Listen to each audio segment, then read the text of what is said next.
The U.S. saw Russia moving to possibly test Putin's nuclear-powered doomsday torpedo, but it looks like something went wrong.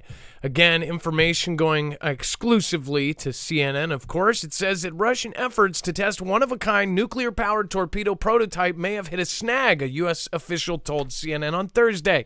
It says unveiled by Russian President Vlad in 2018, the self-propelled torpedo, or unmanned underwater vehicle, is claimed to have an unlimited range and the ability to carry a nuclear warhead up to 125 times as powerful as the bomb dropped on Hiroshima.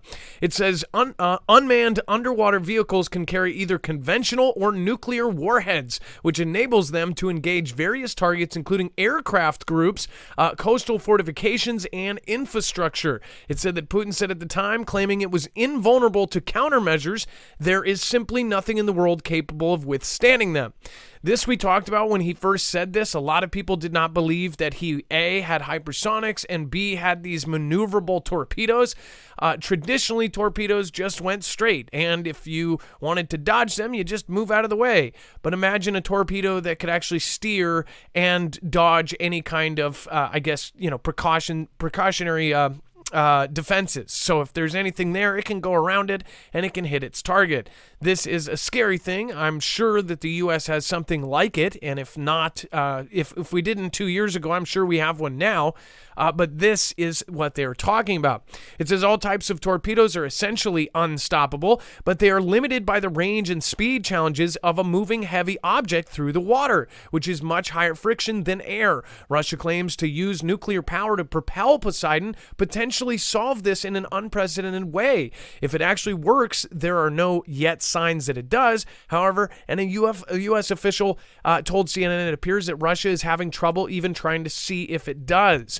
In 2019, Russia's defense ministry released a video appearing to show an underwater test of the system, which some have labeled a doomsday device because of its huge potential and payload to theoretical ability to generate a radioactive tsunami that could sweep across coastal cities. This is the Poseidon system we have talked about that they say, in theory, could actually cause a 300 to Dex, wasn't it 1,600 foot wave? We're talking about as high or higher than the Twin Towers.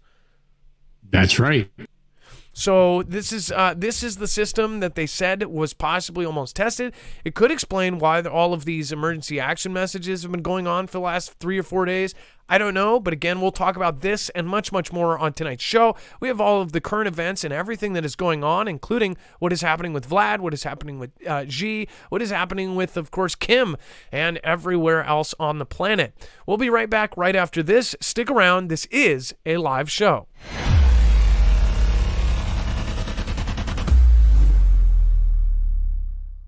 Nothing in this show should be considered legal, medical, or financial advice. The views of the callers can differ considerably and do not necessarily reflect my opinion, Dex's opinion, or anyone else who works with the show. You should always do your own research and consult with professionals. The internet is full of fake news, so please take everything with a grain of salt. If you have not already, it helps us out if you end up going through any of our affiliates, and it helps you out if you end up protecting yourself against cybercrime. NordVPN is one of the best and one of the easiest to use. If you do not have a virtual private network, it protects your IP address, which is your online identity, which actually connects to your real address and everything else. It also connects to you. If you know anything about how they are data logging and basically getting your profiles down, you can prevent that by having a VPN. Nord is, again, one of the easiest. Download it. It's like an on switch and off switch. All you have to do. Go to marfooglenews.com/VPN. Not only will you get a giant discount on this, but you will also be helping us. I appreciate your support, and I appreciate everyone that goes through any of our affiliates. Can't say thank you enough.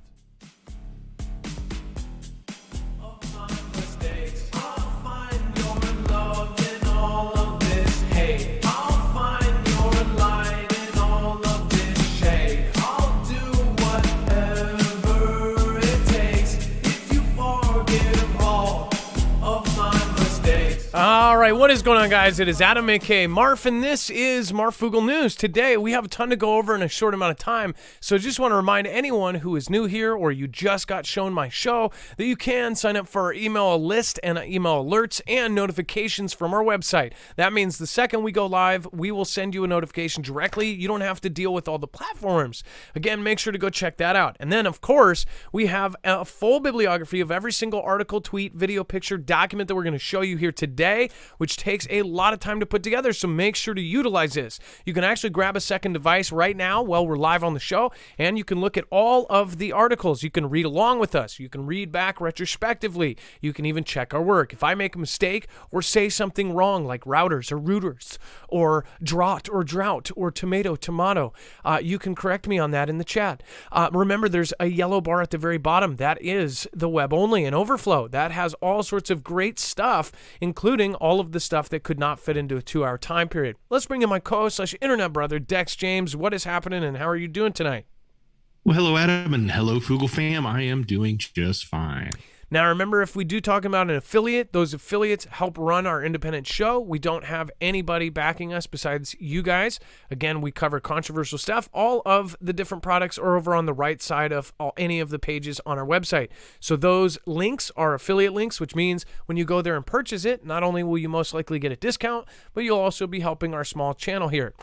All right, let's get right into it, and let's talk about Amazon. It says its new arm, Sparrow, robot arm, can use AI to move millions of warehouse objects.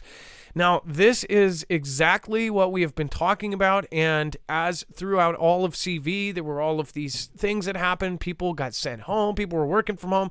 Well, one thing that's really hard to work from home is packing and supplying and doing things for a big, huge company like Amazon. Well, through that, and just conveniently, they found that obviously a lot of people were afraid to come to work. It was hard to get people in, or at least that was the excuse for them to then start investing money in robots that could replace humans. When these are going to get it super advanced, super fast, and this is why people like Elon Musk are saying in the future, your best bet is to have a universal income. Basically like a welfare check, because you're not going to have a job in the future due to robots. And people do not believe this. They do not think of how fast this will come. This thing could roll around and essentially do the work of possibly dozens of people. Pick the packages, put them where they need to be, and do essentially what used to have a person involved in. But the AI is now getting so good it can do it itself. It says Amazon's adding new AI-infused package-grabbing robot in its growing army of soulless metal warehouse workers. It says this week at Amazon's Delivering the Future conference near Boston, the company unveiled Sparrow, an AI-assisted robotic arm its creator says uses computer vision to identify and move millions of objects. Sparrow, CNBC notes, will work in Amazon warehouses where it will move products before they are packaged, work previously done primarily by overworked and constantly surveilled human Amazon workers. I like how they put that in there. Overworked and constantly surveilled. Well, I think that's probably a better option than a robot just straight up replacing them. All of the people that end up getting replaced by this, they probably don't even realize that this is happening. They probably don't even pay attention to what's going on at their own company because they go to their 9 to 5, they check in, they check out. If you work in an Amazon warehouse, tell me how it is. Is it as bad as a lot of media has put it? Is it tiring hours? Personally, I was somebody who was begging for overtime, and if I got a 60, 70-hour work week, I was super happy. I was one of the few that did not mind overtime and actually wished for it. A lot of places will not even give you overtime right now because it's time and a half, and they don't want to spend that money. If you are somebody who wants overtime, let me know in the chat below. Dex, do you think these robots are not a joke, and they're coming extremely fast? Well, yeah, and it's funny. This is one that's doing very specific tasks. Like it's literally looking at an object, presumably scanning a barcode that describes that object, but it's able to do individual multiple objects, move them around, pack them, sort them, and do things that the people were doing, and they were so apparently overworked because we've heard about all of them complaining about their positions and trying to unionize and do other things. So it's no surprise that they would invest heavily in a robot to replace or help those people, as they would probably rephrase it, help them find other work they can do that's more meaningful. So yes, it's not a shock to see this happening, and I expect to see much more of this. This isn't the beginning. We're probably midway through it, and we're going to see these robots and all these jobs that people are doing get replaced left and right. Yeah, so this isn't so much of the scary robot that's going to, take your life or anything. This is more of a robot that's going to take your job. And it's going to come extremely fast as far as all of the different companies that are going to take Amazon's lead and then get technology like this. Once a company outfits a company like Amazon, then they use that. They say, hey, we outfit the biggest company here, blah, blah, blah. We have all the stats. Look at what we can do. And then all of these other smaller companies end up following suit. And they say, wow, this would be great. There's no L&I claims. There's no time and a half. There's no nothing. There's a fee to keep it, maintained, but that, again, who knows, they might make a robot for. So you may have a robot to fix the other robots. At Amazon, they say that they're going to have a 12-week apprenticeship for, what do they call it, mechatronic and robotics apprenticeship, where workers can train to develop new skills in robot maintenance and other areas. But you know what that means? They're going to pick a few select people that they probably like, that they pick favorites on, and they'll say, okay, well, you're not going to get fired, you're going to move up. But the 800 people they work with, they're not going to keep their job.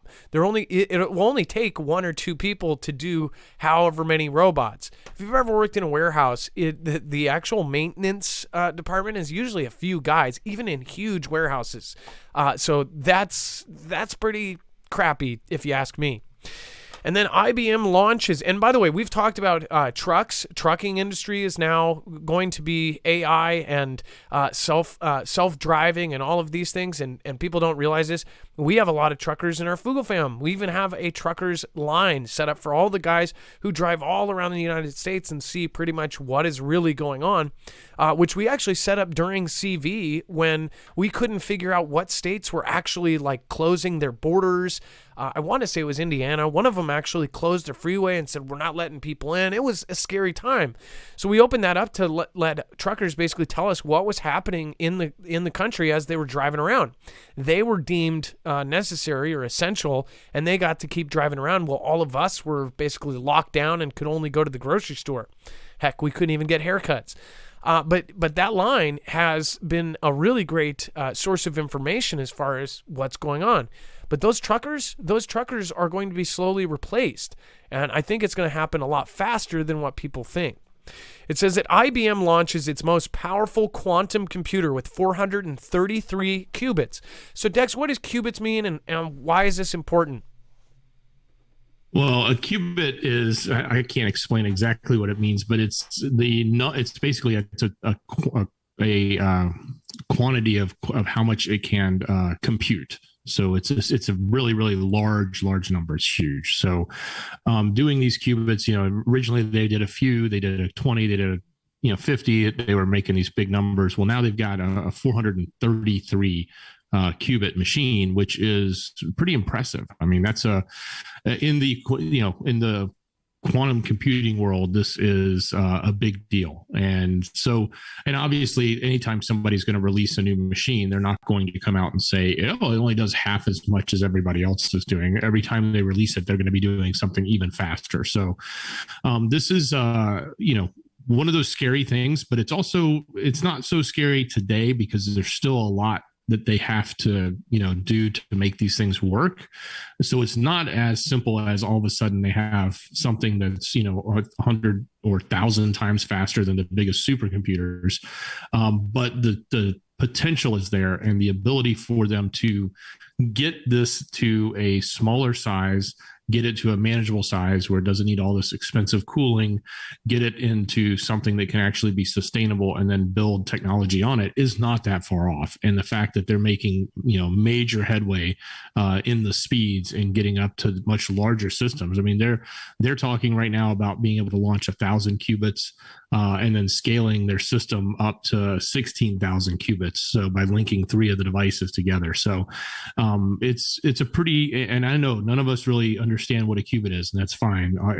We're not going to dive deep into the whole technical side of quantum computing, but this is probably the most scariest tech we're going to see when it becomes mainstream or completely usable, when they can start to you think about eliminating jobs. One of the things I think about, that everybody says today is go learn how to program. If you learn how to program, because the whole world is technology and we need a whole bunch of programmers, which is true, except for they laid off a whole lot at Twitter and Facebook and others. So there's plenty out there to hire at the moment. But in theory, you need a whole lot of programmers. But we're not that far away from the computers actually programming themselves, and you don't even need programmers. And when you start thinking about how you can basically eliminate every single person because you have so much computing power that it can accomplish anything as long as it's connected up to, manufacturing and devices and robots that can produce and build and create physical items,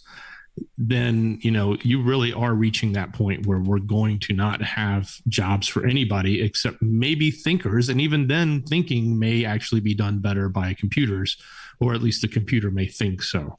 Yeah. So that's kind of a scary thought. It's as far as it will be able to, and by the way, the advancements being done in 3D printing, they're even talking about printing food. We covered this last year, or maybe even 2 years ago, where they were actually taking a chicken paste and it would actually 3D print, and a laser would cook it at the same time. So as it was printing, it was actually cooking at the same time. So it was basically replicating like a Star Trek replicator. I think somebody actually mentioned replicators in there. It was replicating food. It was creating food right in front of us that you could grab the chicken nugget and grab and eat.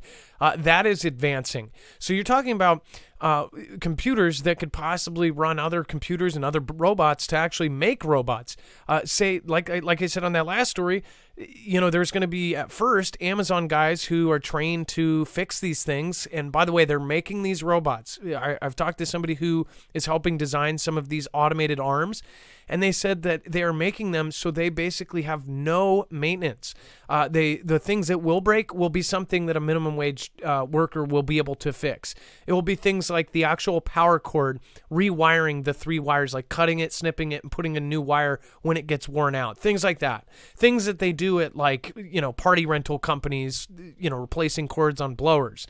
That's the kind of work that will be there for the people. So that's why they can teach you in 12 weeks. As far as this goes, yeah, qubits, very scary, not to be confused with Qbert. Again, Qbert, classic video game. Qubits, scary as hell. All right. And then Amazon reviewing unprofitable business units to cut costs.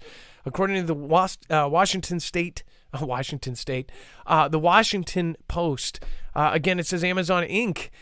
It says is undertaking review of its unprofitable business, including the devices unit that houses voice assistant Alexa to cut costs. The Wall Street Journal, and that's what I meant to say, reported on Thursday, setting its shares up 11%. Following months-long review, Amazon has told employees that in some unprofitable units to look for jobs elsewhere in the company, while moving to redeploy staff from certain teams to more profitable areas and closing teams in areas such as robotics and retails. So as we have shown you, there have been all sorts of tech layoffs. Obviously, everybody's looking at Meta right now, getting rid of 11,000 jobs. Amazon is in the same boat. These millionaires have made so much money over CV. It's not even funny. Amazon, do I feel bad for? No. I do feel bad for any of you that actually work at Amazon. I know that it provides a ton of jobs everywhere, and now they're actually going to be getting rid of even more. Dex, as far as getting rid of, by the way, how many people use, I guess I'm against it, but do people still even use Alexa? You don't hear much about it anymore. I guess they use it for their house, smart houses or something. If anybody has it, Alexa, listen to Marfoogle News. Okay, now that we got that joke out of the way, they are wasting $5 billion. I shouldn't say wasting, but they're losing $5 billion a year on Alexa. Specifically, the probably more the hardware part of the business, I'm guessing, based on what they're describing here. But on a good note, they're not necessarily laying the people off yet. The first sign in big corporations like this, especially one like Amazon that has lots of businesses, is to tell people, hey, go look in the company and find something else, because they always have open positions in other areas, and obviously those open positions are going to be in areas that are profitable and they're growing, versus areas like Alexa, which apparently is losing $5 billion a year, and that's a lot of money to be losing. So yes, good news is potentially they can find other jobs. But the interesting part to me is that the Alexa business is losing that much money. And it just makes me wonder what's going to come of that. I know they recently made some changes, but they've also got other. I'm kind of curious, what are the other businesses? They didn't necessarily, dive too deep into any of the other ones they're losing, but I don't know how Ring and all the other stuff is working out for them. I don't know that they're necessarily getting big paychecks from the police departments they're sending all the video footage to. Yeah. And by the way, we got to be careful because we are actually triggering Alexa. When you say, hey, Alexa, subscribe to Marfoogle News, somebody's Alexa might be subscribing to Marfoogle News. So we got to stop saying, hey, Alexa, subscribe to Marfoogle News on all devices. Things like that we just can't say. Speaking of... I have no transition there.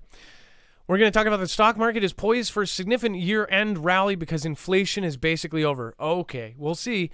Before we talk about that, I will just remind you, if you haven't already, make sure to go check out. If you want a generator by Christmas, the Kodiak X2 is one of the best ones, and it is actually going to be shipping out. It's an all built-in. This competes with a ton of the main line solar generators. This is different from the Flex 1500, as in this is one unit. It's all built in, and in fact, this is awesome because you can dual link them. So you can link two to basically power anything you need. If you needed to power something really big, you can link two of these and really have that output. But besides, most people will just go with one of these, and the really great talking point on this is 6,000 charge cycles. So mostly when people look at this, they go, well, it has lithium. This is, again, lithium iron phosphate. It's a great technology, and it lasts a very long time. And, of course, when you're using lithium, over time they can degrade. This one you can use for 16 years, going from full to empty, and it will still have 80% capacity after that 16 years. So that is incredible. That's how many charge cycles if you're using it every single day. So with that in mind, after 16 years of using it every single day, which most people won't, you'll still have 80% of your capacity, which 80% of the capacity on this is about the same as one battery on the Flex 1500. So again, this is an awesome system, and if you don't know the value of solar generation, then I'd highly recommend looking into it. It's really great because even if you have, say, 40 hours of power or whatever, you use that day, you can have your panels out, and the next day you've got that power again. Or when you have your powers out, when your panels are out, you are generating power as you're using it. So a lot of the times, like at our cabin, we'll actually be using it during the day, and by nighttime it will still be full because we were using that power at the same time as the solar panels were charging it. This is a UPS system, which means it basically switches over instantly. So it's under, 10 milliseconds, Dex? It basically switches over the second your power goes out. This can be set up if you're in an RV or something like that. This is great because it will just switch right over to the generator. It's really, really awesome, and it's silent, which means nobody will hear it 3 blocks away. Definitely recommend also, if in a dream situation, you would have both. But the downside to gas is that you have to have gas. Downside of gas is that it's $5 per gallon, and the downside of gas is most people cannot keep barrels of, giant barrels of gas in their apartment. This you can. It is good to have a backup though, because obviously with gas, if there was like a nuclear winter situation where there was no sun, that'd probably be one of the few things where solar wouldn't be great. But in most disaster situations, this will save your butt. If you go through us, you will not only get a discount, but you will also be helping our channel at the same time. I highly recommend this because this is shipping out right away if you do want one right away. The Flex 1500, there is still a waiting list. If you want the big bad flagship modular system, also go check that out. That you can expand up to 96 batteries. Use the code Marfoogle to save upwards of $170 off on certain packages. All right, guys, and thank you everybody that goes and does that. Anybody that has these products knows how well they're built. There really is no substitution. You get what you pay for with these kind of products because you are buying from a company that actually makes them extremely, extremely well. They're built to last. All right, and then Dex, let's talk about the stock market. They're saying inflation is basically over? Well, yeah, I'm kind of on the let's see approach too. But, rates have gone up so much. They're now speculating that it's over. They're wanting to suggest that the market's going to have another, bounce up because of this. We did see a little bit of a market correction today.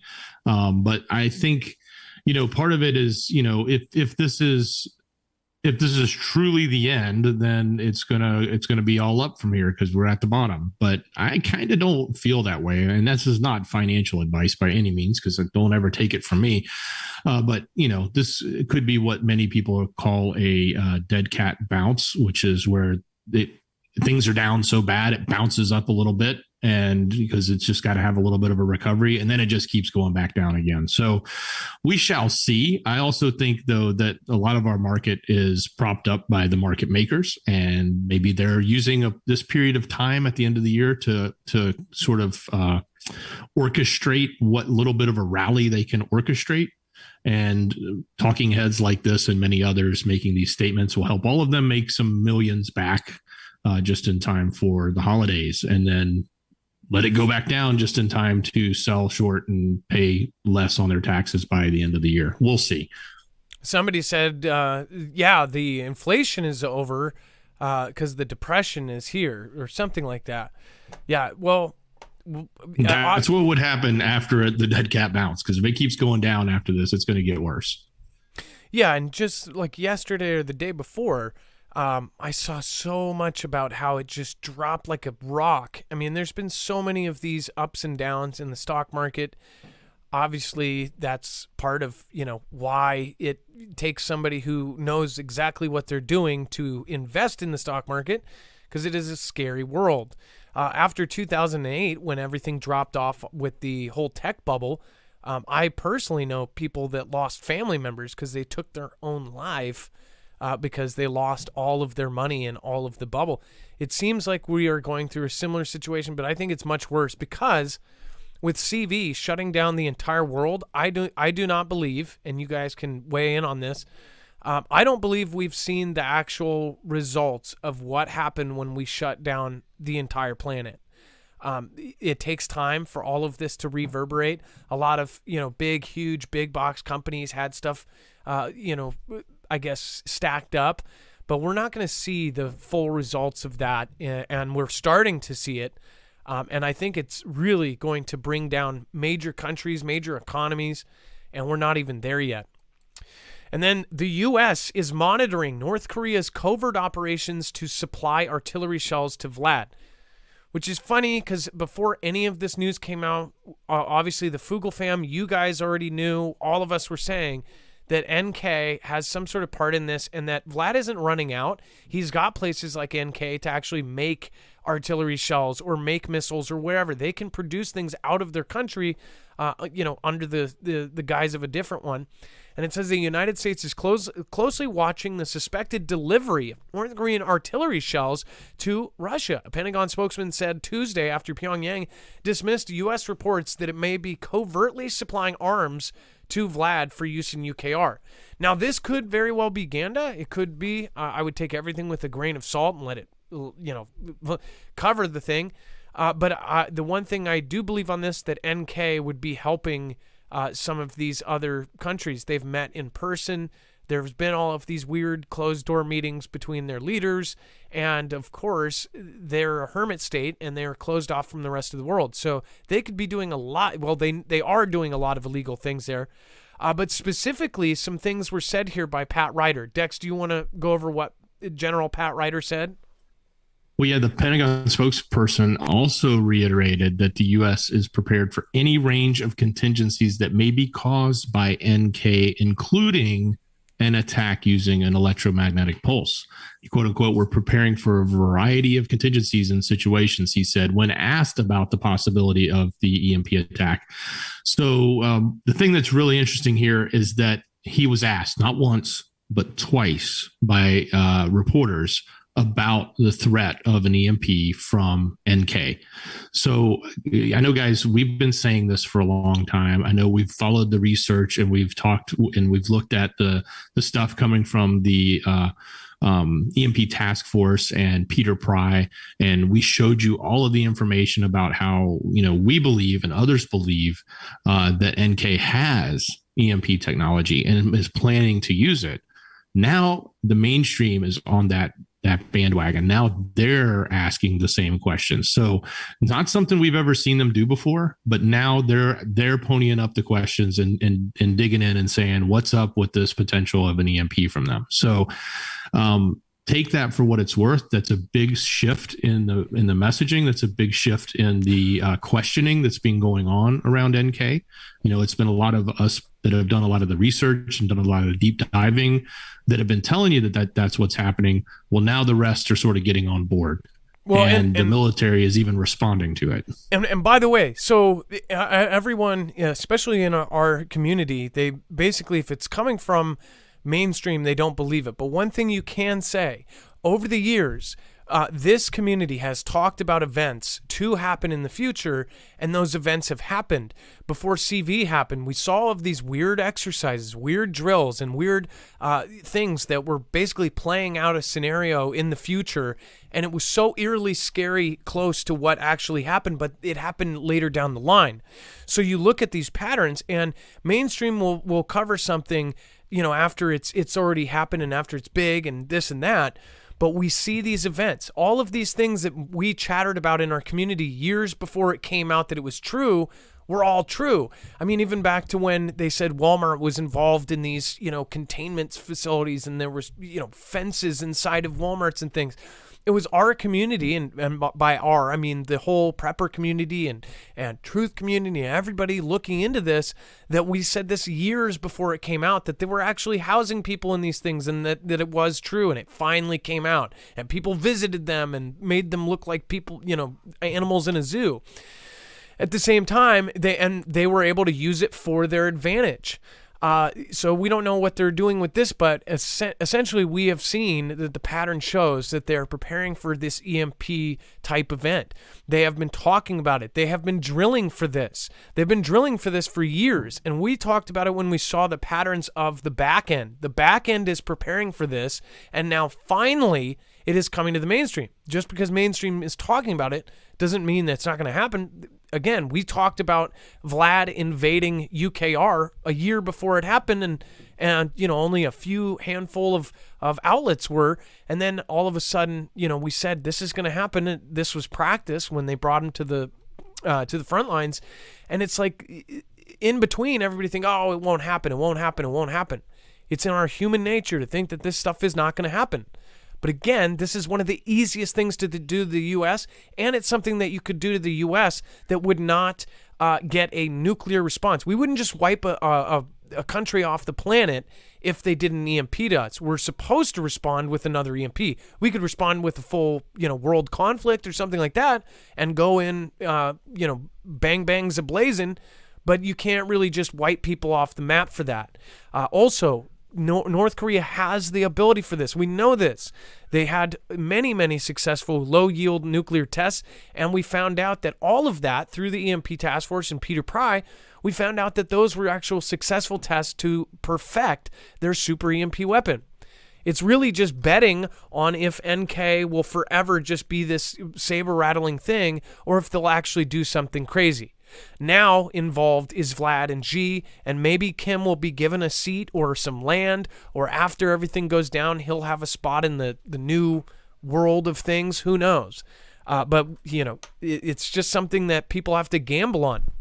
People get car insurance and everything else for the slight chance they might get in a car accident. But people don't think of this. They think this is just absolutely wild. Even though multiple countries, it's one of their biggest threats towards the U.S. and other countries. Europe and Australia, anybody could be hit by this. So it's something that I think people should be paying attention to. Again, it's up there at the very top. And then the Pentagon Press Secretary, Air Force Brigadier General, this actually shows the full transcript. And the more you look at it, the more you'll say, okay, wow. So this we are going to put on our website, and this has the full back and forth. So if you are somebody who likes to dig deep into this stuff, you can actually go and read the full transcript between the media and General Pat Ryder, and we'll show you that we went through and we actually made sure to get all of the points for this.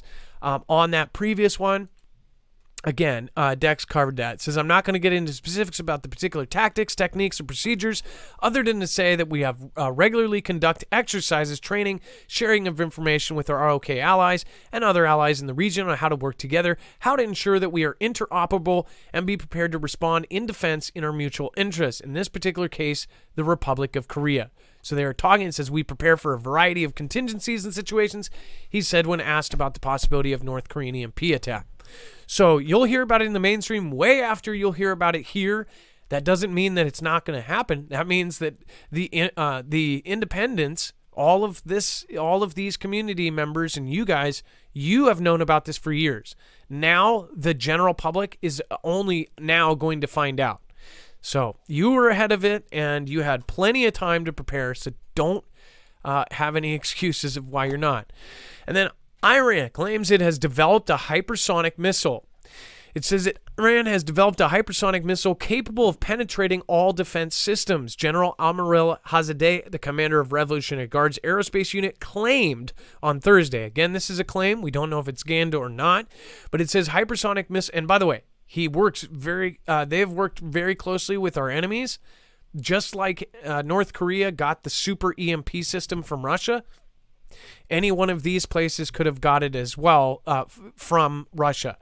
It said hypersonic missiles, like traditional ballistic missiles, which can deliver nuclear weapons, can fly more than 5 times the speed of sound.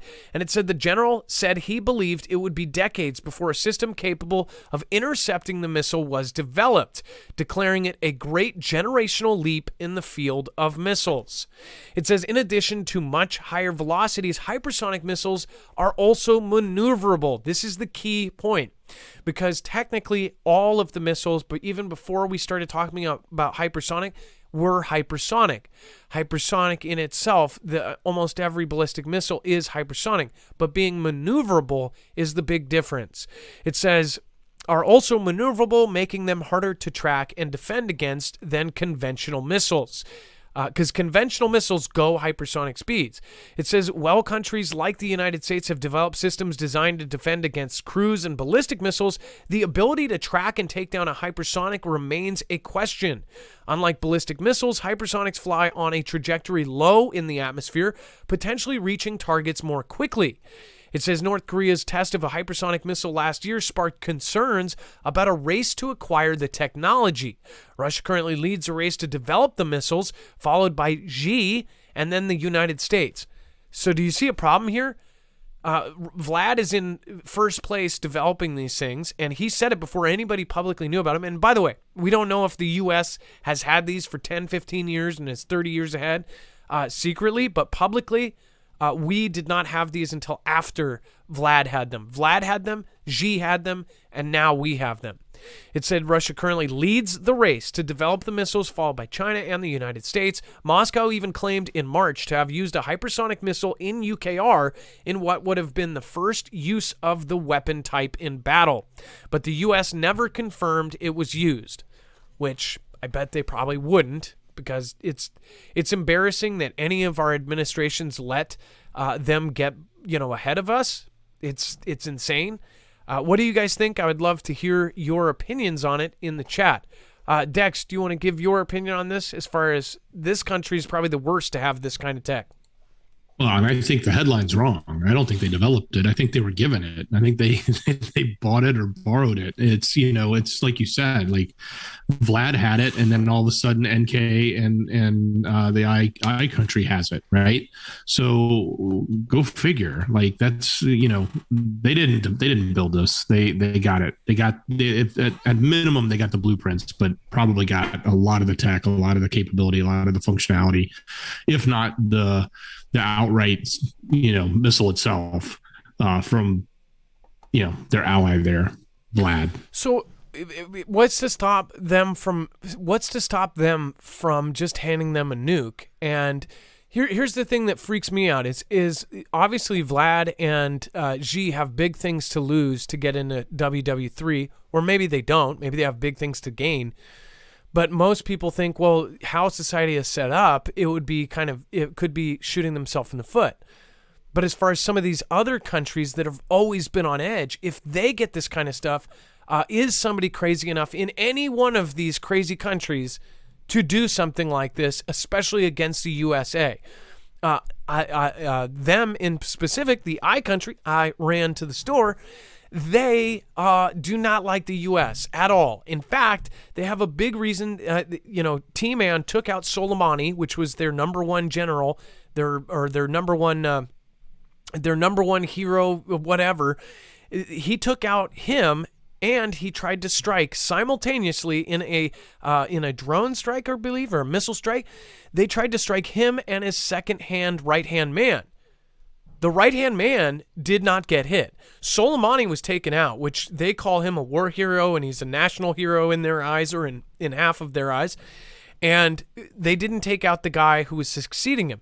Why that matters is T-Man said that the reason they took him out, if he's telling the truth, if this is really what's going on, he said that they were planning something that made 2001 of September look like chicken scratch. Like that was nothing compared to what they were planning. What the hell were they planning? That's the big question. That's why we've been telling people you should have basic things around. You should have prep. People get super hypersensitive about this stuff because people are afraid. You should not be afraid by now. You should be prepared. Dex, go ahead. Well, I think, the first question you asked, why don't they just give them a nuke? I think those are a little bit harder to just transfer to another country, right? Because they're easier to track. The signatures that are produced, the fact that, we have probably invested heavily, more so than we would even imagine, to understand where every single nuke that is out there that's been produced, where it is, and we probably track it by the minute, based on signature and other types of readings that we can do. What about underground? My assumption is, my Moscow assumption has a whole it's network. a lot harder to move that. It's a lot harder. It would disappear in one place and show up in another place. So they would even if it went underground. So my point being is, sending over all the technology, or even sending over the missile without the nuke in it, is pretty easy, and that stuff can be easily hidden. And that's probably what happens here, especially with NK, especially with the I country. But I will say this: we know, or at least we've heard, the rhetoric from the I country for decades now, that if they had the ability, they would wipe IS off the map. And if they actually have a hypersonic, and they actually either get one or already have one, who knows, they may have one sitting in a closet somewhere, a nuke, then they have the ability to do that. So that would probably be the first place I would look for them to use the Iron this Dome type of couldn't technology. stop it. The Israel's Iron Dome couldn't stop it. It would hit, or in theory, it would smack them right in the middle of in town. So, I agree with you that it would probably be them first. That's been the war between them has been centuries. So, if that happened, especially with the entire world and the importance of Israel, that would immediately start a WW3 situation. So hopefully this is all rhetoric. Hopefully it's all Ganda. And again, it very well could be. You have to question everything. You can't take any headline at this point you can't take it at face value. You have to look at it and see where it's coming from, who it's coming from. And you have to, always question if it's real.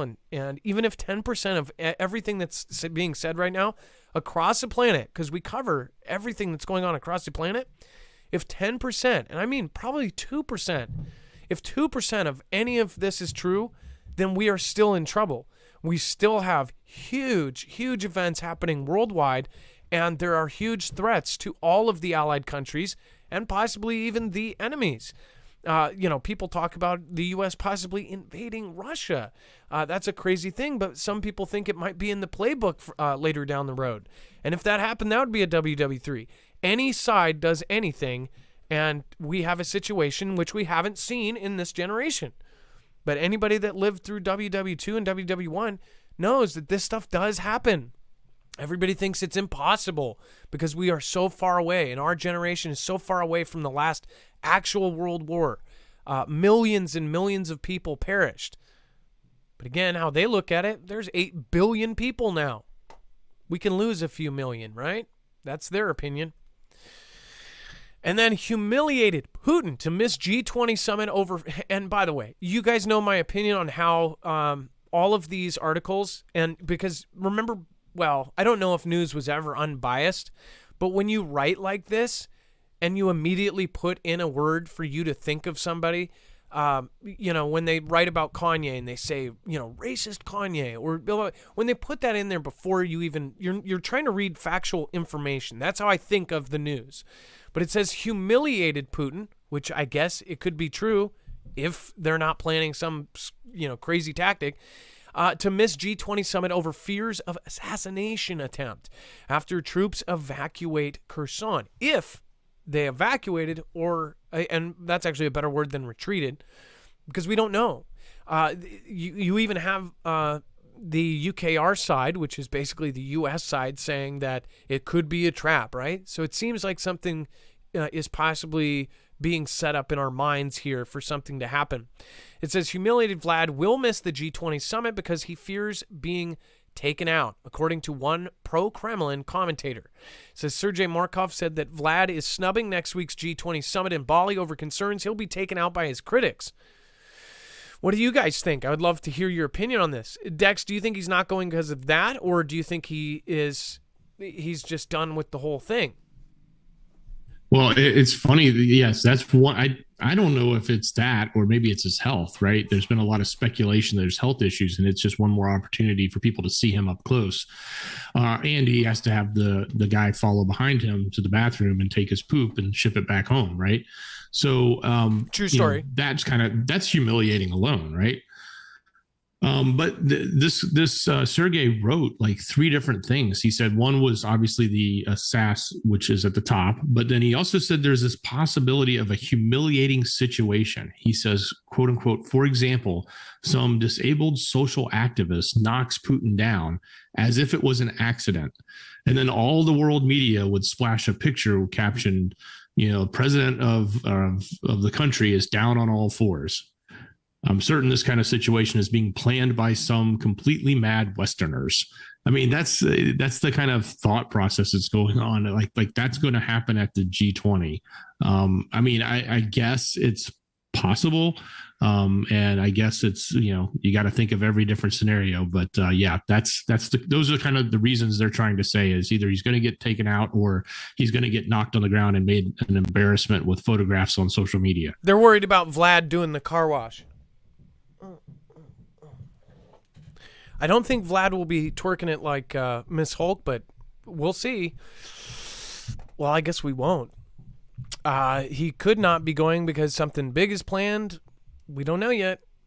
And then we'll be talking about Vlad retreats. Again, it'd be kind of crazy not to question what is going on here, and possibly that is what is happening. But before we do, I do want to remind you, if you do want to protect yourself against an EMP, you should look into EMP Shield. This is a device that can protect you against all 3 phases of an EMP. And one of the biggest talks in the community about one of the most likely events out of all of the crazy things that could happen, this is actually the most realistic, with the most enemies having the ability to do so against not only here in the US, but in Europe and all over the place. Not to mention, this is a device that can actually protect you against solar events. So when we have another Carrington level event hit us straight on, this will be able to protect your car to ground the signal in less than 500 trillionths of a second before it's able to fry whatever this device is wired into. The car version is the most popular. It can be wired in by yourself in about 10 to 15 minutes. Some have done it as quick as 5. It is extremely easy. It's only a few wires and then wiring it to the frame of your vehicle. That way, if you are 10 miles away from home, 50 miles away from 100 miles from home, you can get home to your family. Or if you are trying to bug out, it's kind of nice to have a vehicle to bug out in. Otherwise, this is actually great, though, in general, for all sorts of different devices, for lightning protection as well. You can get it for your house. You can get it for your car. You can get it for your motorcycles, your trucks, your boats. They even make a very specific one for the Energy Flex 1500. I don't know. I actually don't know if they have one for the Kodiak, but I would assume it's the same wiring. It might work for the Kodiak. But again, I'll check on that. But you can get it for the Flex 1500. It's actually the only solar generator you can get an EMP shield for. The reason why people want specifically an EMP shield is this is the same company that's outfitting agencies like DoD, DHS, and the DEMSO team helping protect the Texas grid. It's all Keystone tested, Keystone military tested. And again, they're going to protect themselves before they protect any of the civilian infrastructure, which is on the slate, but it's not going to be done for a very long time. The U.S. is extremely vulnerable right now, and if you want to protect yourself, then this is a great option. When you go there, you'll get $50 off per device. So if you outfit one, you get $50 off. If you get two, if you want to outfit two of your cars, that's $100 off, and so on. Not only will you get that discount, that stacks on top of any sale they're running for holidays, and you're going to be helping our independent channel. We are on our own. As I explained to somebody, they said, you sell a product in the first 12 minutes of the show. First of all, we're on our own, and I am a person just like you. This is our 9 to 5, and we treat it like such. We try to be on 5 nights a week. We do this as our job. We also put in a whole lot of work to make sure that it's better than most. Again, we're not the best, but we do try, and we would like to expand. I have people that actually depend on this show. And again, I would like to expand the number of people that depend on this show. If we could supply 15 families, that would be my dream. So if you do want to help that, you can. If you don't, it's a free program. And again, you can fast forward through it. If you're not watching live, it's a show that you can literally just scroll past all of these ads. But if you don't, I do appreciate you, and I do thank you, because it is very appreciated. And again, when you're covering controversial stuff, it's not fair. We are not treated the same. So thank you so much, and I appreciate it. Thank your mods for also being a part of this. Thank you for them keeping it a peaceful, a great place. Thank you for the community that actually pushed the other community members to be positive, to not put anybody down, and to start preparing and getting other people aware of what is actually happening in the world right now. Thank you, guys. Love ya. Bye-bye. And then Kherson, as Russia retreats, UKR still fear a trap. So we keep hearing about this, but we've heard it so much lately, and I don't blame any of you for thinking, okay, well, we also heard that they were going to use tactical nukes, and they didn't. We also heard that they were going to do this or do that. So what is to say that this is going to happen? Nothing. So Dex, as far as what their thing is they're thinking that they may have retreated, but what they're going to do is have soldiers take over the evacuated houses, dress in civilian clothes, and pop out of the woodwork and go, pop, pop, pop, gotcha, sucker. Is that what they're saying? That's exactly what they're thinking. They're thinking it's a trap of some sort, whether it's that or whether it's the use of or targeting of that specific location once it gets filled up with UKR soldiers with bombings or other bigger boomers. So this story, though, it basically tells the tale of a person that's on the inside there and describing what they saw until they couldn't speak anymore, until their lines were cut. So the lines basically being cut there when Vlad pulled out, they started dropping all communications. So if you didn't have a Vlad SIM card, that was the only way you were able to connect, and then all of that got shut down. So because they had basically had run the communications and the internet there, so all of that was lost, and the communication they had with this person ended up being cut. But they were describing what they saw. They saw these people wearing plain clothes, occupying houses that were these were military people, but they were dressed as plainclothes civilians. So I could see how that would be fearful. I could see how that would be, and it's not like they're just looting. It'd be one thing if they were looting because they didn't need to change their clothes, but to start changing their appearance to look like they belong and that they're not military, that's a different tactic altogether. It is indeed. And we'll see what ends up happening. Again, this is all speculation. And of course, it's partly, no matter what's coming out right now, it is a conflict between two big countries. There's going to be a Ganda machine just running 24/7. So we don't know what's actually going to happen. What I think is odd is how Vlad's general or whoever that was came out and said, we want to pull out and it's futile to stay there and we're losing every day and we need to save as many of our troops' lives. I think they're actually pulling back. I think something happened where they're like, okay, this is actually going to be bigger than UKR.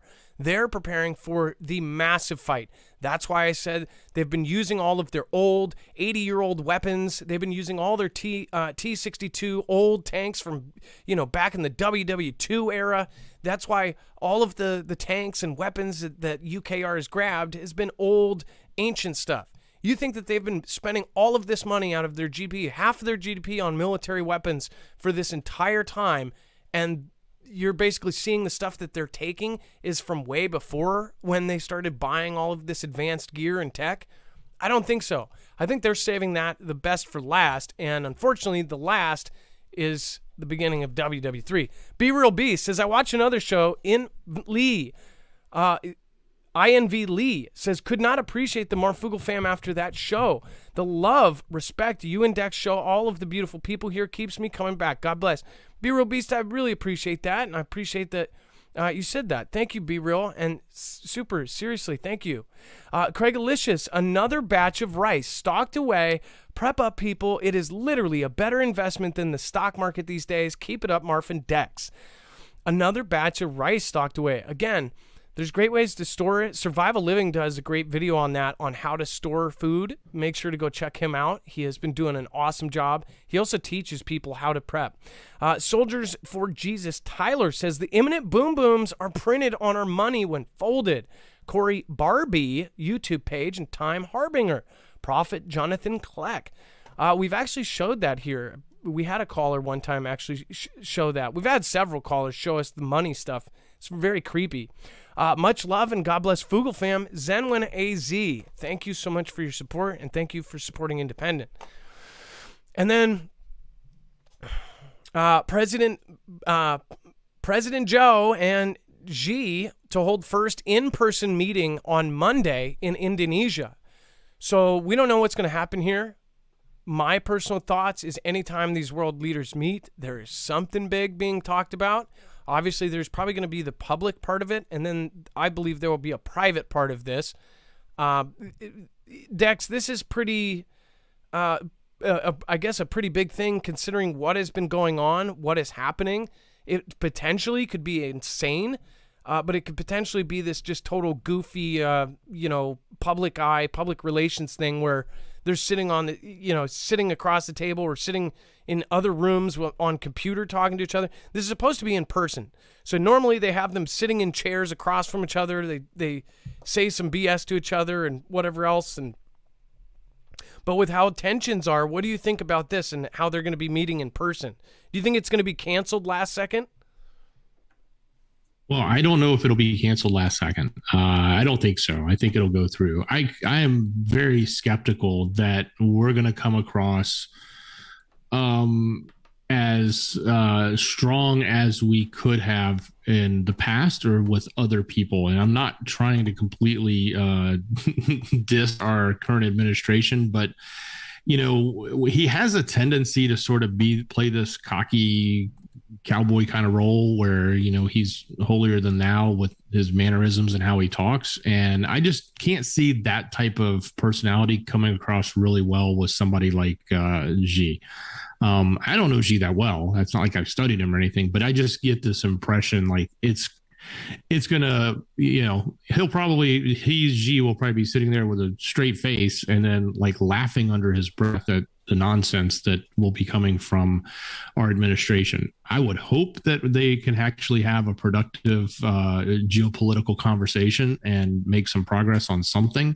Although I don't know that that's even going to happen, just because I think, they're playing parts here, or at least where we are. And we know what G wants. He wants to grow his power. Look at the actions. Look at what he's done. He is growing in size significantly, and I'm not just talking in his country. I'm talking in the globe.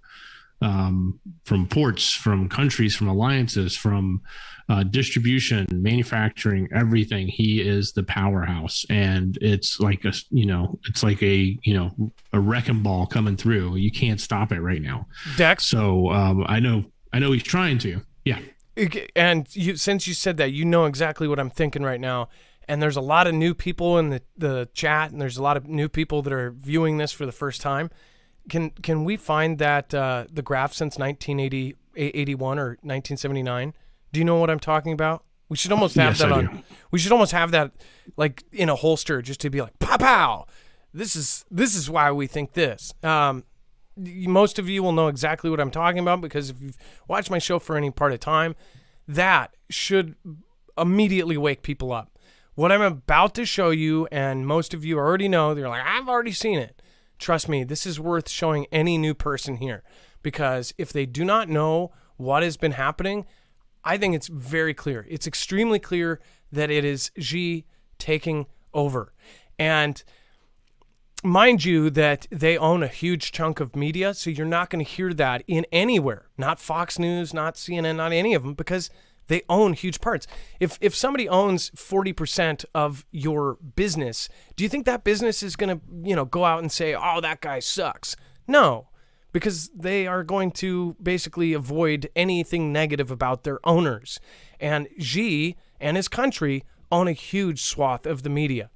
And they don't own us. That's why anybody who talks badly about Xi, you will see, they have extreme pushback, dedicated pushback, unending. So if you talk about Xi and his country, it's pretty insane. Dex, it's in screener. Thank you so much. And look at this. So once you see this, you'll understand why I think, and many of you think, that they are taking over. And it's very sad. I'm sure there's somebody out there that's extremely dedicated to the U.S. that is probably going to cry. No joke. Like, this is a sad, sad thing, especially when you think of, our beginnings and where we were. It says how Xi overtook the U.S. as the world's major trading partner. I just want you to really absorb this. This is going from 1980, and in the blue is U.S. trading partners, and the majority is getting traded with the U.S. Red is obviously Xi and his country. Okay, it's fast forwarding. The what you're seeing is countries switching from trading with the U.S. to trading with China more. Okay, do you see that? That's 2018. And by the way, if this were to be updated, I believe that they actually have gained about 4% more of Earth. So, and this is, we're talking Belt and Road Initiative stuff. It's insane. So just to start you off, back in 1980, 1985, look, USA's trading with everybody. King, top of the world, all blue. 1999, 2000. Let's party like it's 1999. Well, unfortunately, it's not 1999. 1982. Boom, boom, boom. And we even gained. We were growing. Trade all over the place. And then something happened. Then you see the overtaking. Okay? You could just replace the headline, replace the top with WW3, and people would be freaked out, right? That's why some people say things are getting taken over without a bang bang fired. Because once they control money, once they control everything, if eventually if our stuff collapses, the US dollar collapses. And now they're just conveniently putting in this gold-backed yuan. Anybody that has done gold-backed anything, we go to conflict with or take the leader out or whatever. All of this stuff with crypto and the digital stuff, now, they want to make a digital gold-backed yuan. Dex, is that correct? Is that what they're doing? It's a gold-backed, like, digital money, right? And that's what they Correct. came out with? Yeah, because everything is electronic there anyway. It's all run on their WeChat app. Your banking, your financing, just to buy a soda pop in the machine, you got to swipe the phone.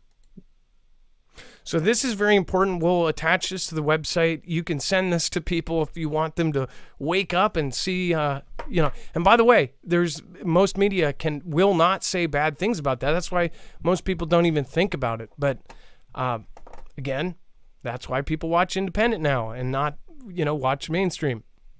By the way, when that started, that big red or that takeover of red, almost said a word that was used in this last 2 days. That happened during the Clinton administration when they got Xi to sign on to the WTO, World Trade Organization, and that is the starting point. Back in 99, 2000, or 2000, somewhere around there, 2001. Look at this. Right before that. It was right before, who was it? Bush took over. Look at 1999. That's beautiful, right? 1999 was the peak, and then boom, it all falls off. So I'm glad. If you are new and you just saw this for the first time today, please let me know in the chat. Let me know if this was valuable to you. I think that this is an extremely valuable thing, and more people should be talking about this. This should not be forgotten. This is why we archive our stuff, and this is why we make sure to bring it back up again, because a lot of people wouldn't know. You probably know. I saw that years ago. This is old news. I don't know who that is, but there's somebody out there that's doing that every day. Fiber. And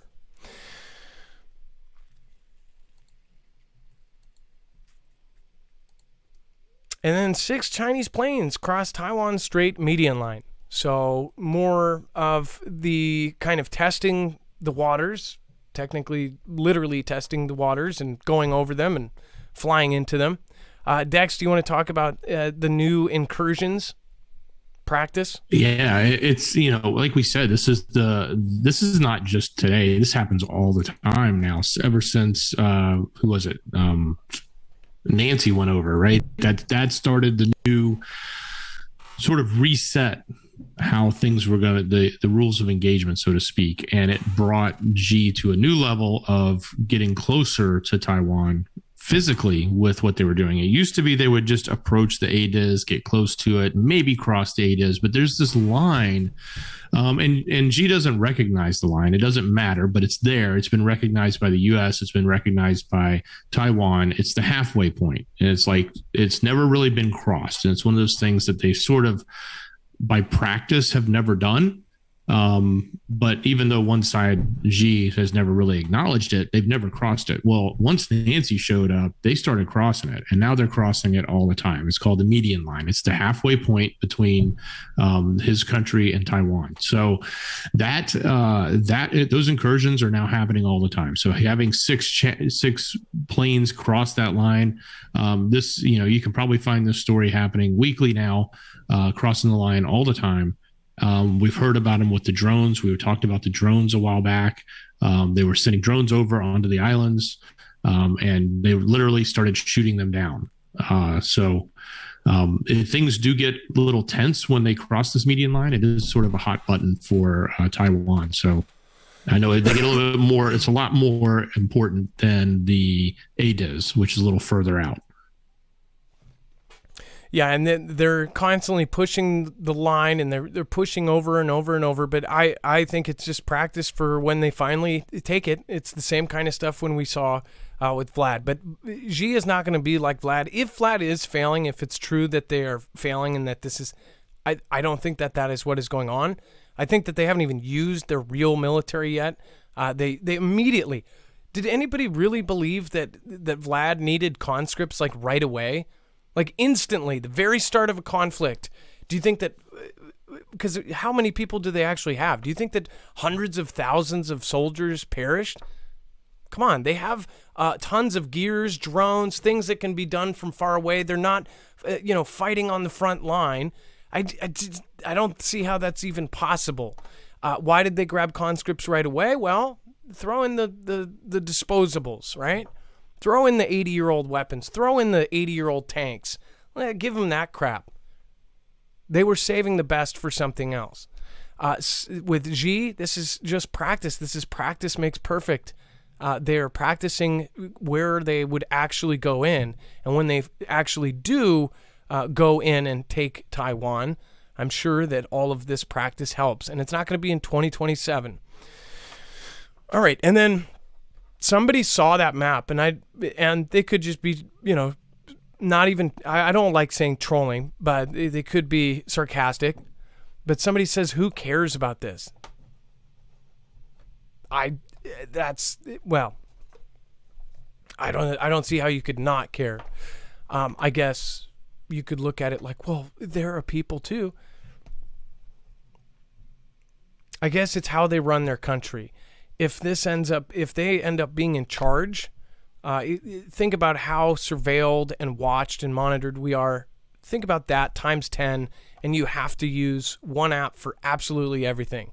I don't know, something like an X app, an everything app that you pay with and tracks you and traces you and gives you a social credit score. And if it's too low, you can't travel, and they harvest your organs. Yeah, just great stuff. Great stuff. It's great. And then China's new mega rocket design shows NASA's SLS is already obsolete. Before I bring that up, I do want to remind you, go over to marfooglenews.com/prep. Right now, there's $250 off on the 3-month supply, which if you break it down, that's 90 days of food for one person or 45 days, a month and a half for 2 people. It's a very great deal in bulk when you buy MREs, sealed freeze-dried foods, which are, again, in high demand and in low supply. You get a huge deal.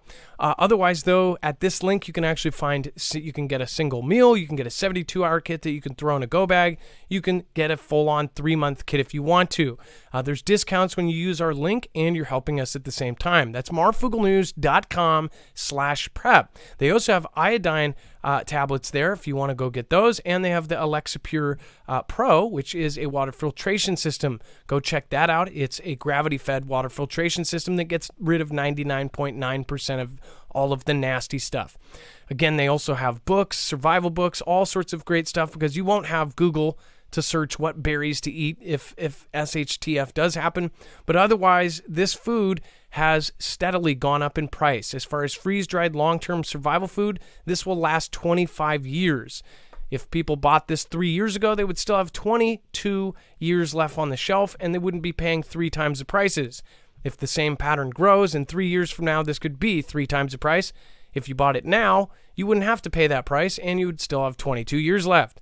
So make sure to go check it out, marfooglenews.com/prep. All right, and then G makes a new rocket, and apparently they're saying it's making some other ones obsolete. Dex, do you want to cover this one? Well, apparently, taking note from Elon, they have revealed that they have a new Long March 9 design with grid fins. And it's supposed to be able to be reusable. So this would be a nice thing on one hand, because as we know, when they launch large rockets into space, they just let them fall right back down to Earth, and it's anybody's luck who gets the brunt of it. For the most part, it's hit the water every time. But that's one way to approach how you deal with a very large rocket, is you just let it fall back down on top of anyone's head. But apparently they're taking it to the next level. They're actually going to try to reuse them, which would be nice, because we don't like their crap falling from the sky on top of us. So this is not fully functional. It's not even it's in the design phase, but they released it at that air show. They talked about it, and they presented it to the world, and saying that this is where they're going. And as you know, a lot of their development happens really fast. I mean, it wasn't it wasn't long after they said they were building their space station, and before we knew it, we blinked and they had 2 sections up, and the third one just connected, just went up this month, in the beginning of this month. So, and now they're done. So I'm guessing this will happen pretty fast. We'll have to wait and see. But if this does, and they have this massively huge rocket that apparently is bigger than the one our NASA is building at a cost of $50 billion, then this is and this one's reusable. That's a big step forward for them. And I'm sure Elon is paying attention to this too. I would kind of wonder if they didn't snag some tech from him, whether they got it from him or stole it from him. Well, and then what's even more sus, and they could all be in on it together, is how now President B, because of the Twitter acquisition, now people are asking President B, like, oh, what do you think of, Elon buying this stuff? And now President is saying, well, I think we should look at their relationship with China. So it's like they use anything they can to their advantage. Now they're going to put that in question. The overall goal of it, which people need to realize, is for the general censorship of what we are saying right now. Like the more they can clamp down on any kind of dissenting views, the better. And with big events like this, where Elon takes over Twitter, they're making a hyper big deal out of it. When in reality, by the way, Twitter has not changed that much. They've made it the ability so people can pay to get verified, stuff like that. But really, the rules, people are still getting booted off. Like they said, the moderation hasn't really changed. They left all that stuff going so far. So, the same bias is there for the most part. People are saying that it's doing better, but people don't care about Twitter. They don't realize the importance of Twitter. Twitter has been a powerhouse and has been what the upper echelon has used as their tool of making things look like everybody cares about. It's why culture has been changing rapidly. And it's not because of Twitter. They're using Twitter as a tool to change culture. They'll bring up, these hashtags and say, everybody cares about this. Nobody cares about this. Nobody cares about this thing or this thing. It's just these Twitter bots or the million-man army in G's country or something that's making up these, everybody's so offended. Nobody's offended. But everybody wants to pretend like they fit in. Everybody's playing along with it. Nobody wants to be the crappy kid. Nobody wants to be the unpopular guy. So everybody is not telling their true beliefs. What's funny is you'll walk into a room and everybody will pretend they're on one side when everybody's pretending that way because they don't want everybody else to know that they're the other way. When in reality, everybody else is doing that too. It's insane what is happening right now.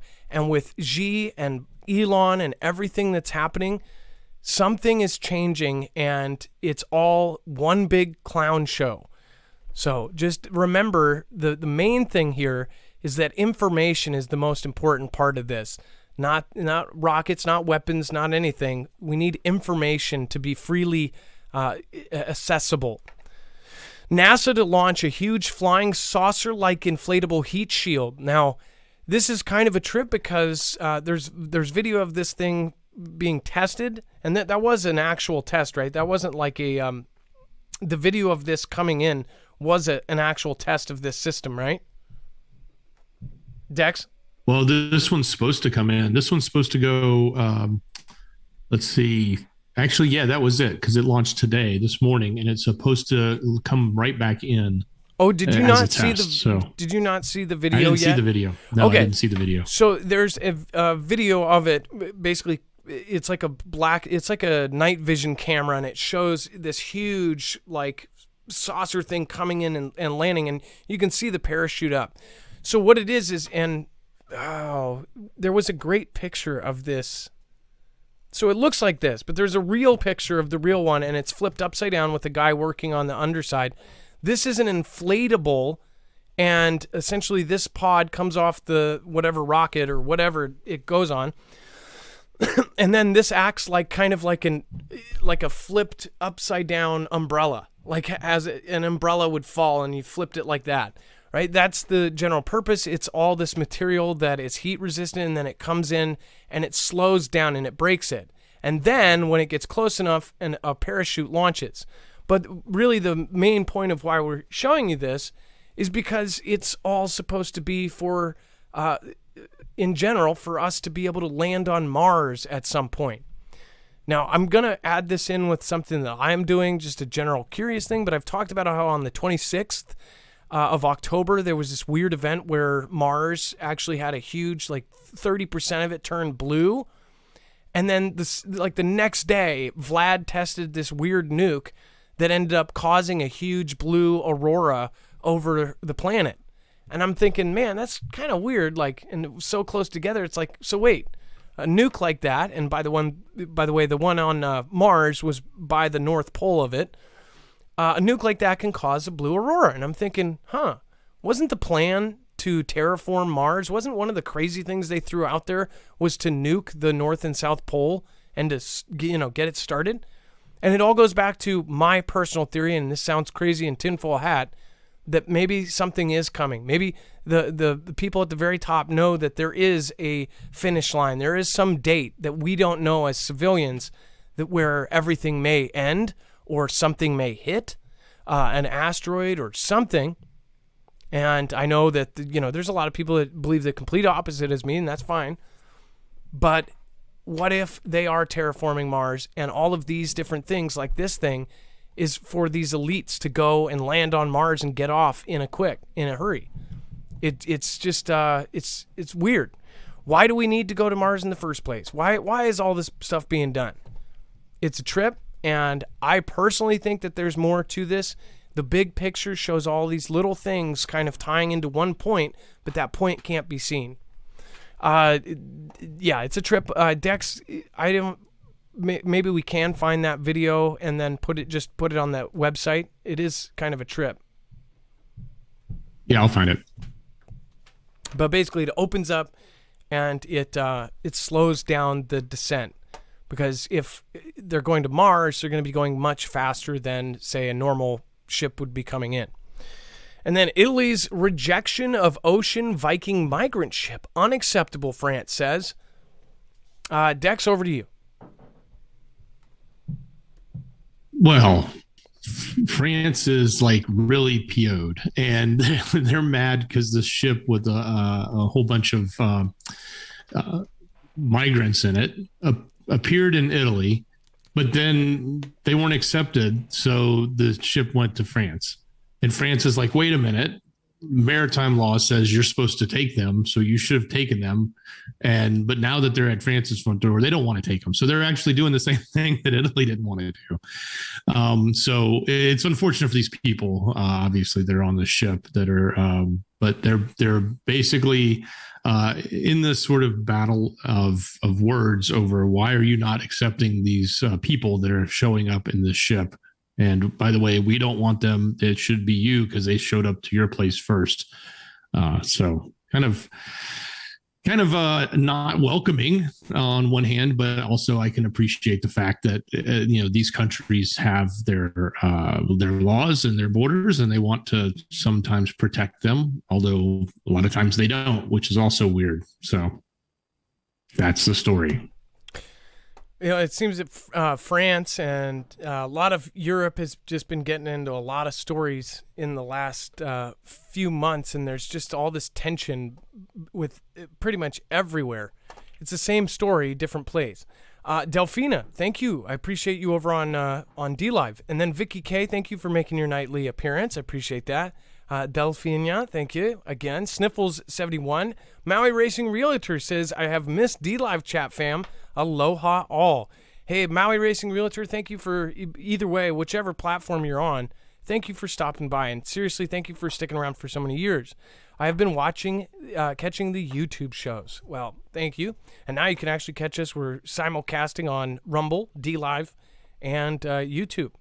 Soon to be more. Will be announced. And then, let's see here.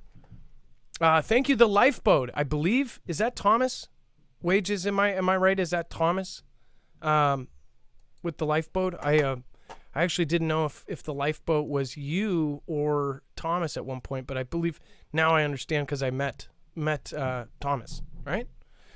Let's see here. Thank you. Lifeboat says POTUS will embarrass himself and us. Business as usual. Well, thank you, the Lifeboat. Thank you for your support. And yeah, I have some thoughts. I'll probably give them the day before the meeting, or I'll probably do a video on Sunday or something and give my predictions of what the in-person meeting will be like. And then JT, have you seen the 2012 Olympics opening ceremony? Yes, I have. I want to say on a Jacob Israel video, but I believe there's a lot of weird opening ceremonies and half times and all sorts of, or maybe it was KJ, Scariest Movie Ever. That might have been it. But yeah, very freaky. If you haven't gone and watched that, you can look it up on YouTube. And then Zen1AZ, thank you again. Craig Alicious, thank you. Carol McLean, I was actually just going to shout you out either way. Thank you. I saw you said hello to Zen1AZ there. Thank you. And then Be Real Beast, again, thank you, and thank you. And we have killed it. Elon backtracks from official Twitter badges. So MKBHD or whatever, I always screw that one up, but it's the kid that does the tech reviews, but he's huge. He's got millions and millions of followers. He essentially put out some stuff saying, they had this official gray badge, a second badge. And this is just after they allowed pretty much everybody to do the subscription to Twitter Blue to get verified and get this check mark. And then all of a sudden they roll out this feature with a gray check mark for news and media and basically the old system, but now everybody's got the blue check and only the special elites have a gray one. Well, MKBHD actually tweeted out saying like, oh, I got this gray one. This is how it works. It shows up on different things. And then Elon actually replied to him directly and said, killed it, took it back down after rolling it out.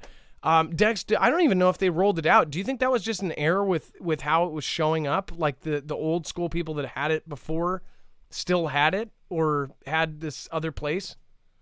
I think he literally killed it because the product manager there had said that the product was supposed to be for people that were at a higher status level of verification, brands and elite, or he didn't use the word elite. That's my word. But, and then he killed it. And then that product person came out and said, well, it's still in works. We'll probably have something like it in the future. I think, obviously from a business point of view, if you just, create a gray badge for everybody that already had it, and now you have another one for everybody that's paying $8. What's the point in paying $8, right? So people want to be verified to be verified.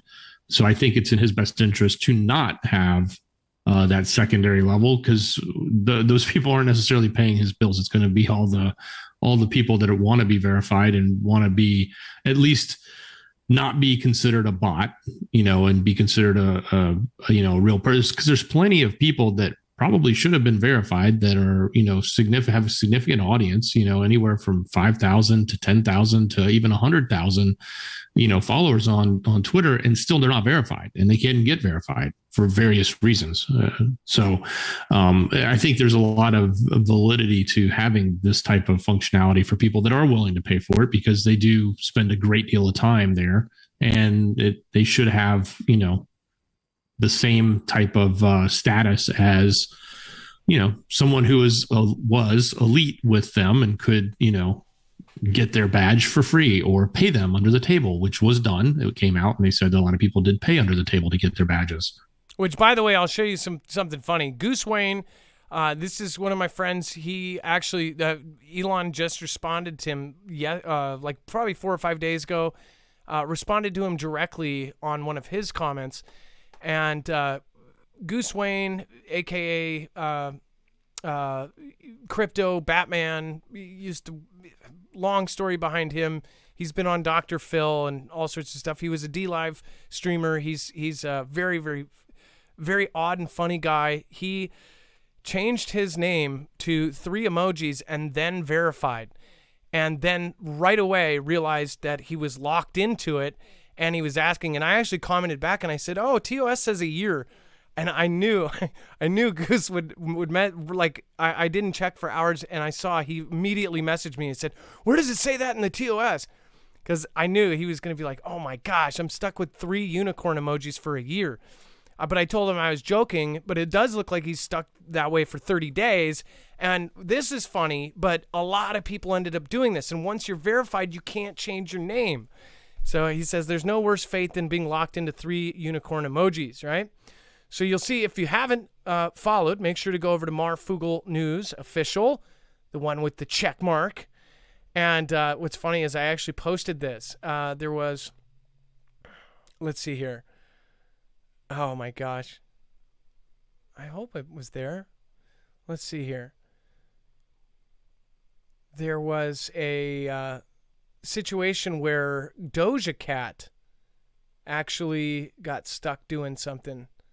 Oh, did I respond to it? Dang it. I probably did, huh? Let me see here. I got to find this. This is so funny. Doja Cat ended up getting stuck as Christmas. Let's see here. Yep, it should be right here.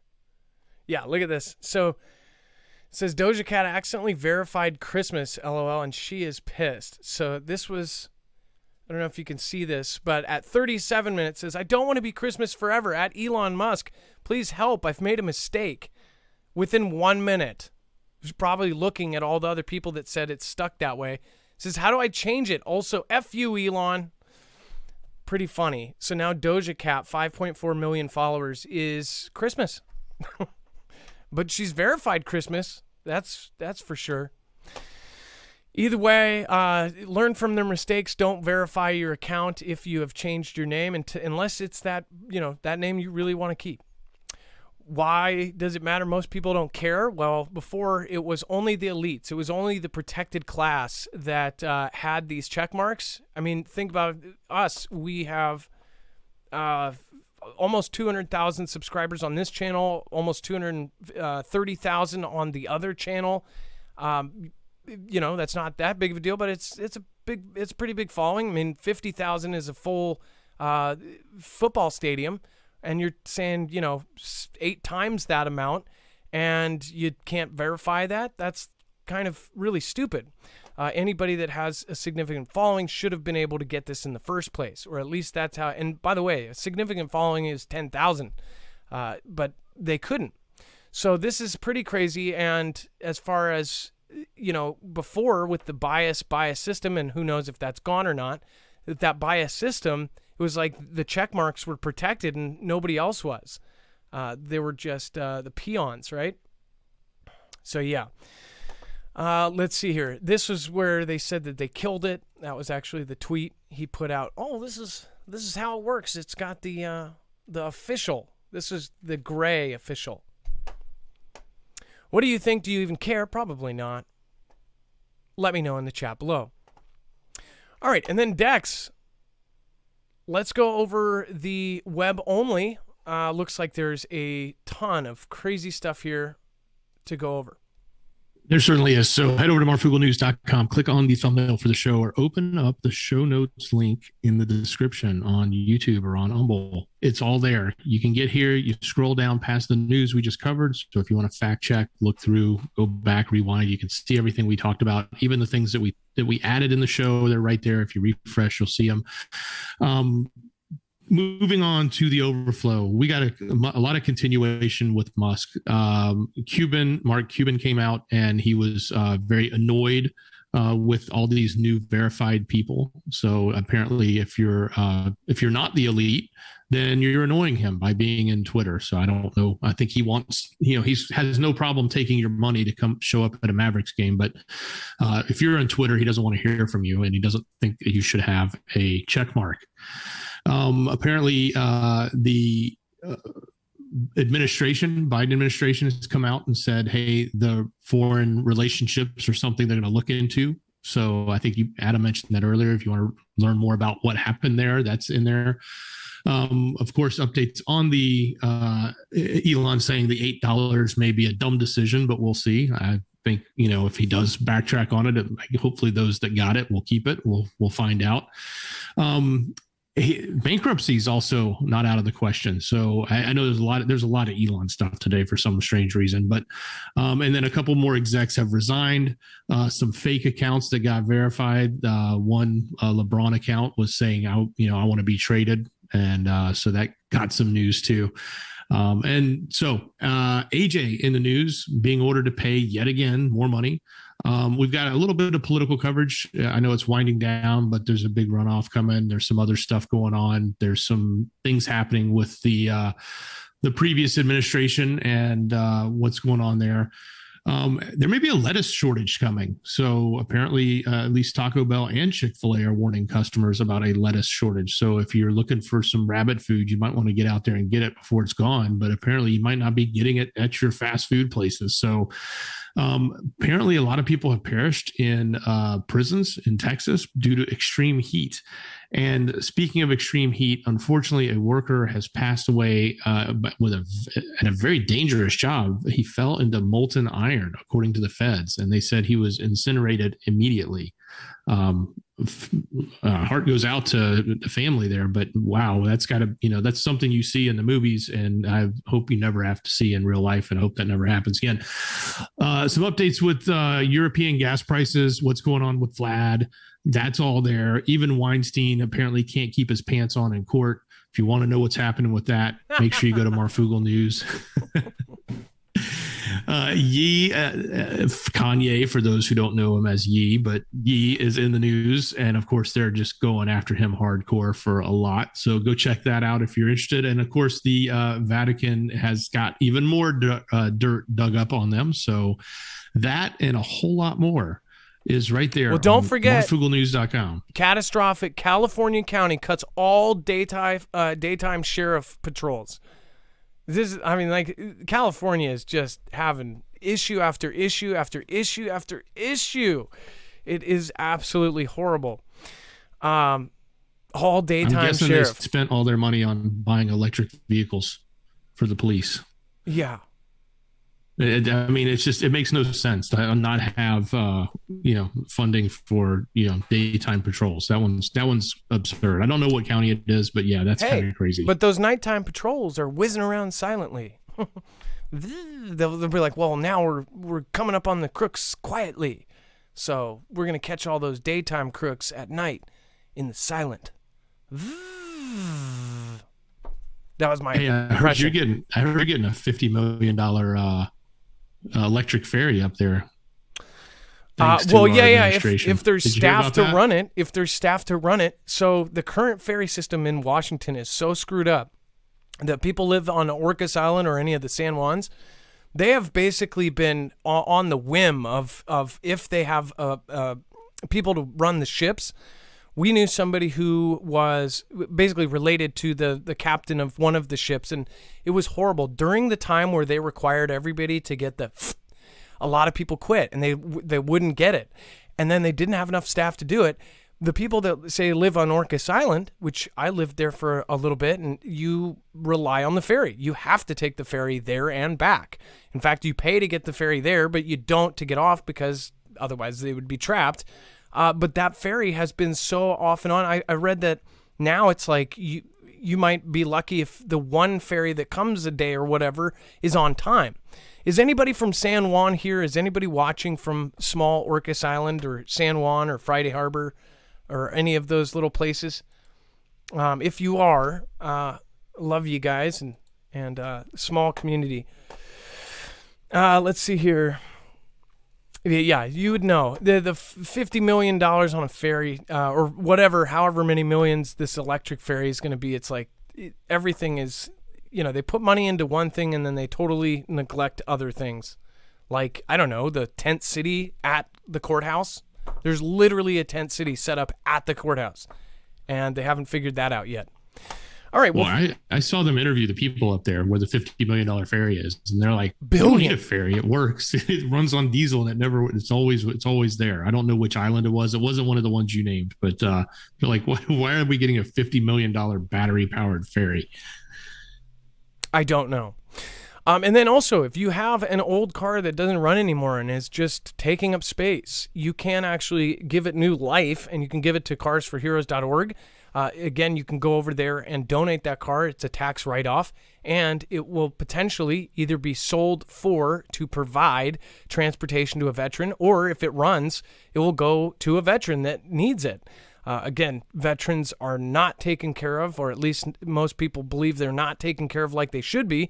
And most of them have issues with, again, all sorts of different things, including PTSD and everything else. So if you can help make their lives easier, it's a great way to do it. You can donate a car to carsforheroes.org.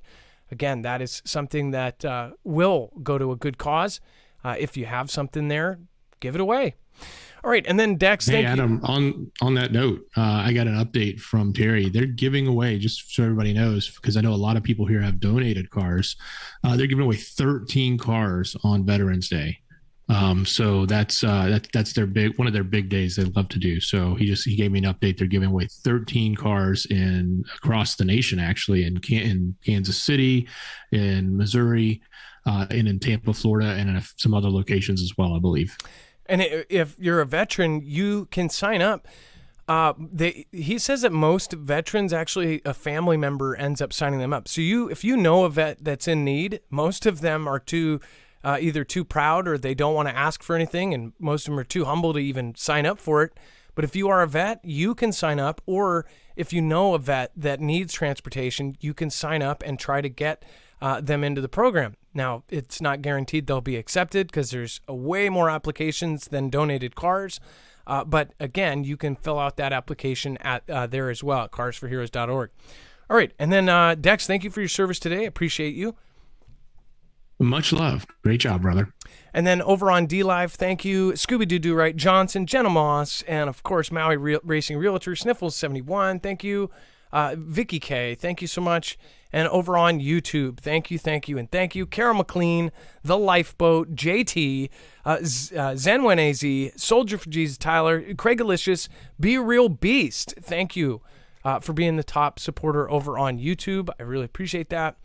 And of course, Darren, thank you. I appreciate all of your awesome emails. I appreciate you. And then Steve McQueen, thank you for following. Thank you for subscribing. Susan Wilderness, appreciate that. And what was that? Devi, thank you for subscribing as well. If you haven't subscribed yet, hit the notification bell. It does work a whole lot better than not. Either way, that subscribe, you will be notified when we do our shows, but it's also good to go over to the website, marfooglenews.com. It is now time for the shoutro. It's not an outro. It's not a shout-out. It's a shoutro.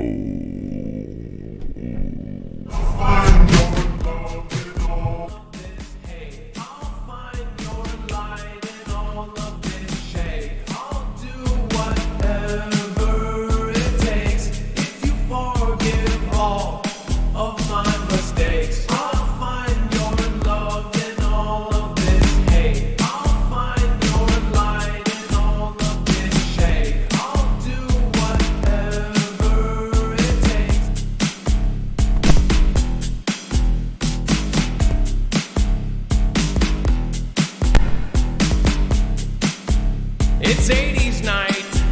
Oh, yeah. No, I'm just kidding.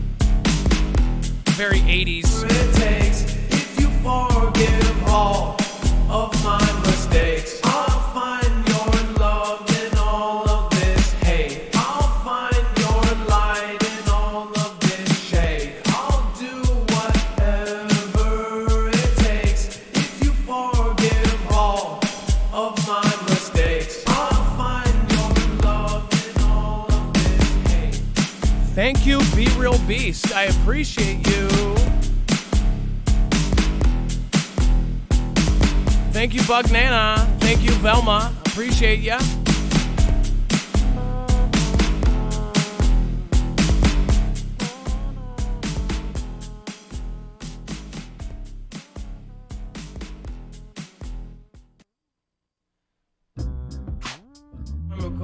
I'll say it again until it gets so old. I love you with a warm or cold. I'll say it again until it gets so old. I love you with a warm or cold. I'll say it again until it gets so old. I love you with a warm or cold, and I'll say it again until it.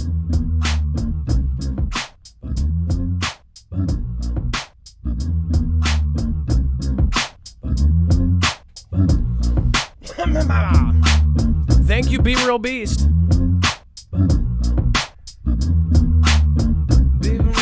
Be real beast. I thank you for supporting me. Be real beast. I thank you for supporting me. Be real beast. I thank you for supporting me. Be real beast. I thank you for supporting me. Be real beast. I thank you for supporting me. I've gotten the Cheryl Hankins and the Lydia English and the Sandwich C. Casimiro Cervanti and Sherrera and then the Crazy J. Oh, and then with the sunglasses on now I see I got an eye that mermaid. I Dan over Weiser and the Mike Bone and the Mick Brown. Everybody know the Hudney who is and everybody do and they do what they do it. I love you with a warm or cold. I'll say it again. Remember, it continues over on Marfoogle Jams. If you want to continue listening to this, you may not. Again, it's voluntary. Over there, the family also goes over there as well. The Foogle fam chats and hangs out and jams out, whatever. Till it gets so old. I love you with a warm or cold. I'll say it again until it gets so old. Join me on the mochino. Everybody gonna beat dog fat boy Gino. Just in time, roll my J. Everybody got a real old game. Murphy's Law and the Casimir Road. That Gen X student. Oh, oh. With a rumba and a wound it back. And then the Marguerite and the still mold. We in BTB and the therapy. Lay at 3 and all we know. Hey, George Washington, Sam Lambs, and where AC Joe, do you know? Everybody on the got to go and all wiggle at his ears and wow.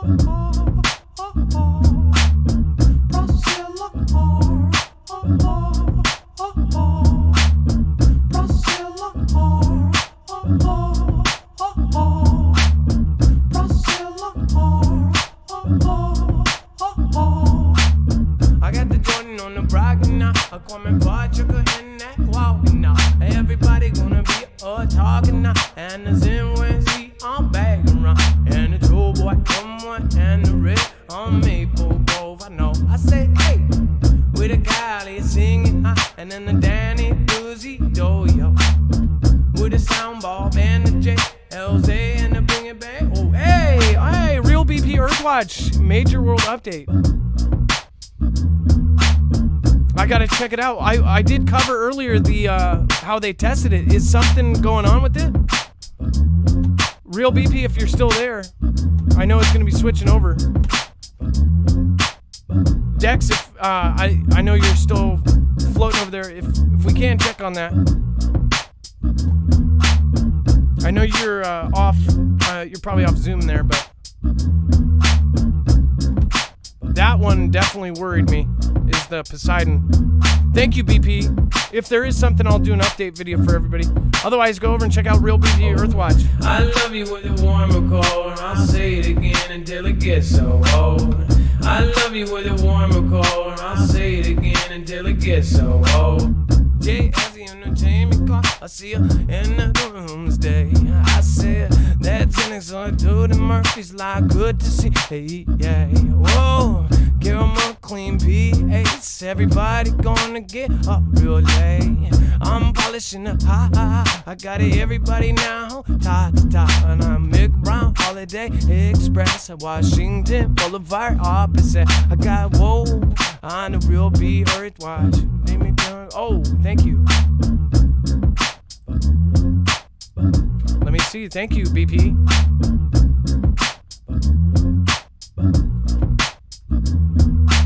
I'm glad you're a mod because nobody else can share links like that.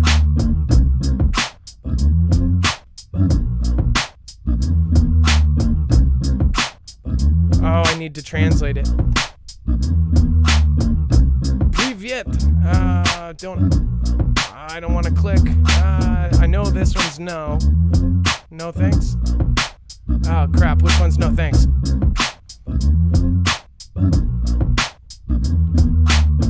Hey, and the prepping up beside I done. Everybody wanna sit tonight, and everybody number one. I say whoa, whoa, whoa, whoa, whoa, whoa.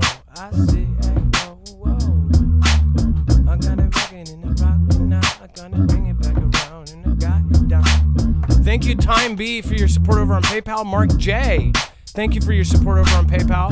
Joanna H, LJ, Linda P, Karina. Have a good night, Joe. And a true diarist, don't you know? I said, won't dig, and it won't dig, and it won't,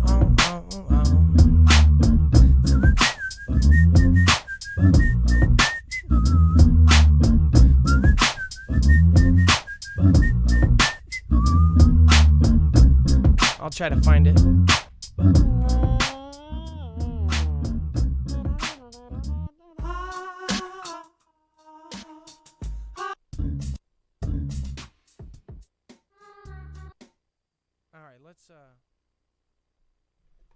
All right, Dex. I'm assuming. Let's see here.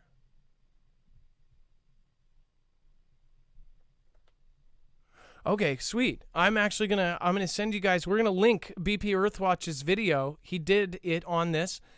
This was again the first article that we covered tonight. He did a video, so make sure to go over and check it out. I'm gonna continue that. Let's bring it up. Let's make a song. Let's make a song for BP Earthwatch. BP.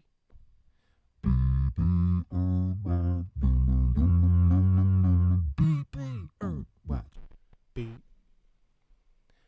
Baby, Earthwatch, watch. Beep, Earthwatch, watch. Beep,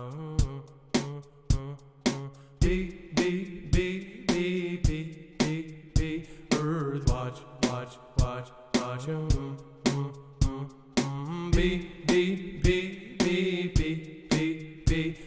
Earthwatch, watch.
I said, I'm gonna bring it on down. I said, I gotta listen to it now. I said, Zen when, I said, Zen when I see, I say,